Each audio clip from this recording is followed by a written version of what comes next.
നമസ്കാരം. എല്ലാവർക്കും ശ്രീ വെങ്കടേഷ് രാസ്ട്രോ പുതിയൊരു എപ്പിസോഡിലേക്ക് ഹാർദവമായ സ്വാഗതം.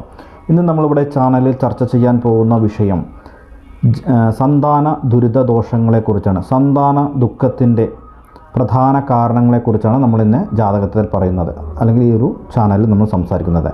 ജാതകത്തിൽ പൂർവ്വജന്മ സർപ്പദുരിത ദോഷങ്ങളോ സന്താന ദുരിതങ്ങളായി ഭവിക്കും എന്നുള്ളത് പറയുന്നുണ്ട്. ജാതകത്തിലെ 5-ാം ഭാവത്തിൽ രാഹുവിൻ്റെ സ്ഥിതിയോ അല്ലെങ്കിൽ അവിടെ ഒരു പാപൻ്റെ സ്ഥിതിയോ വന്നിട്ടുണ്ടെങ്കിൽ 5-ാം ഭാവാധിപനോട് ചേർന്ന് നിൽക്കുന്നത് സന്താന പ്രതിബന്ധമായിട്ടാണ് നമ്മൾ പറയുക. ഇങ്ങനെയുള്ള ജാതകമാണെങ്കിൽ തീർച്ചയായും സന്താന ദുഃഖം അനുഭവിക്കാൻ ഇടവരും എന്നുള്ളതും പലതരത്തിലുള്ള വിഷമാവസ്ഥകളെ കണ്ടുവരാറും ഉണ്ട് എന്നുള്ളത് പറയുന്നു.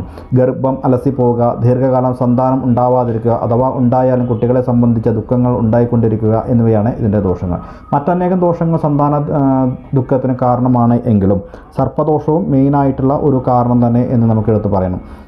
പാപേ പഞ്ചമകസ്യ ദോഷവശതോ മൗഢ്യാദിനാരുംതിർ വാപത്തസ്യ പുരാണവും പുണ്യവിലയോ വേദ്യം മനക്കൊണ്ടതാണ്. അപ്പോൾ സന്താനങ്ങളില്ലാതെ മനോദുഃഖങ്ങൾ അനുഭവിക്കേണ്ടതായ അവസ്ഥകൾ വരും എന്നുള്ളത് കൊണ്ട് പറയുന്നു. അതേപോലെ തന്നെ പഞ്ചമസംസ്ഥ പാപ പുത്രവിനാശം കരോതി ബലഹീന എന്നാണ്. അപ്പോൾ പഞ്ചമസംസ്ഥം അതായത് 5-ാം ഭാവത്തിൽ പാപഗ്രഹം വന്നു കഴിഞ്ഞിട്ടുണ്ടെങ്കിലും സന്താന ദുരിത ദോഷങ്ങളെക്കുറിച്ച് നമ്മൾ എടുത്തു പറയേണ്ടതായ മറ്റൊരു കാര്യമാണ് എന്നുള്ളത് പറയുന്നു. അപ്പോൾ ആ ദോഷങ്ങൾക്കെല്ലാം നമ്മൾ എന്താണ് പരിഹാരങ്ങൾ ചെയ്യേണ്ടത് എന്നുള്ളതാണ് ഇന്ന് നമ്മൾ ഇതിനെക്കുറിച്ച് പറയുന്നത്. ഈ ജാതകത്തിലുള്ള ദോഷങ്ങൾക്ക് നമ്മൾ വീട്ടിൽ വെച്ച് സന്താന സൂക്തം, അതേപോലെ സന്താന ഹോമങ്ങൾ ഇങ്ങനെയെല്ലാം ജപിച്ച് സന്താന പൂർവ്വജന്മത്തിലെയും ഈ ജന്മത്തിലെയും ജാതകത്തിലുണ്ടാകുന്നതായ പൂർവിക ജന്മ ദുരിത ദോഷങ്ങളെല്ലാം ഒഴിവാക്കിയതിന് ശേഷം സന്താന ഗോപാല മന്ത്രം കൊണ്ട് യന്ത്രം ജപിക്കുന്നതും സന്താന ഗോപാല മന്ത്രം കൊണ്ട് ഹോമങ്ങൾ നടത്തുകയും ആ ഹോമങ്ങൾ നടത്തിയ ഹോമ സംഭാതം പുരുഷൻ സ്ത്രീയും കഴിക്കുകയും അല്ലെങ്കിൽ സേവിക്കുകയും ചെയ്തിട്ട് അത് പഥ്യത്തോടു കൂടിയും വ്രതത്തോടു കൂടിയിട്ടും ഇരുന്ന് കഴിഞ്ഞിട്ടുണ്ടെങ്കിൽ സന്താനം ഉണ്ടാകും എന്നുള്ളതാണ് നമുക്ക് എടുത്തു പറയേണ്ടതായ മറ്റൊരു കാര്യം. അതേപോലെ തന്നെ നമുക്ക് പറയാമെന്ന് വെച്ചിട്ടുണ്ടെങ്കിൽ ഈ ഒരു മന്ത്രം, ഞാനിപ്പോൾ പറയുന്ന ഒരു മന്ത്രമുണ്ട്, ആ മന്ത്രങ്ങൾ നിങ്ങൾ ദിവസവും ജപിക്കുകയാണെങ്കിലും സന്താനം ഉണ്ടാകും എന്നുള്ളത് എടുത്തു പറയണം. മന്ത്രം ഇതാണ്. മന്ത്രം ജപിക്കേണ്ടതായ രീതി പറയുന്നു. വ്രതം ഇരുന്നിട്ട് വേണം ഈ മന്ത്രം ജപിക്കാൻ. അതേപോലെ തന്നെ ശരീരശുദ്ധി, മനഃശുദ്ധി, വസ്ത്രശുദ്ധി എല്ലാം ഉണ്ടായിരിക്കണം. നല്ല ദിവസം നോക്കി, നല്ല നക്ഷത്ര ദിവസം നോക്കി, നിങ്ങളുടെ അഷ്ടമരാശിക്കൂറല്ലാത്ത ദിവസം നോക്കി വിട്ട് വേണം ഈ ഒരു മന്ത്രങ്ങൾ ജപിക്കുവാൻ.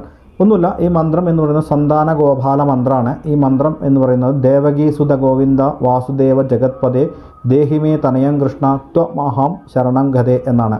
അതായത് ഈ മന്ത്രത്തിൻ്റെ അർത്ഥം എന്ന് പറയുന്നത് ദേവകിയുടെയും വസുദേവരുടെയും പുത്രനും ജഗത്പതിയുമായ അല്ലയോ ഗോവിന്ദ അല്ലെങ്കിൽ അല്ലയോ കൃഷ്ണ, ഞാൻ അങ്ങയെ ശരണം പ്രാപിച്ചിരിക്കുന്നു, എനിക്ക് നല്ല പുത്രനെ നൽകിയാലും എന്നുള്ളതാണ് ഈ ഒരു മന്ത്രത്തിൻ്റെ യഥാർത്ഥ ഫലങ്ങൾ എന്ന് പറയുന്നത്. അപ്പോൾ ആ ഒരു മന്ത്രങ്ങൾ നമ്മൾ ദിവസവും 108 പ്രാവശ്യം ജപിക്കുകയും ആ ജപിച്ചിട്ട് തുളസി ഇല കൊണ്ട് ശ്രീകൃഷ്ണ ഭഗവാനെ പ്രാർത്ഥിക്കുകയും ചെയ്താൽ സാക്ഷാൽ ശ്രീകൃഷ്ണ ഭഗവാൻ തന്നെ നിങ്ങൾക്ക് കുട്ടിയായി പിറക്കും എന്നുള്ളതാണ് ഈ ഒരു മന്ത്രത്തിൻ്റെ ഫലം. അതുപോലെ തന്നെ ഹോമങ്ങളും യാഗങ്ങളും ചെയ്യണം. ഇത് ചെയ്യുന്നതിന് മുന്നേ നിങ്ങളുടെ ജാതകം പരിശോധിച്ച് അതിൽ ദോഷങ്ങളോ ദുരിതങ്ങളോ ഇല്ല എന്ന് ഉറപ്പുവരുത്തണം.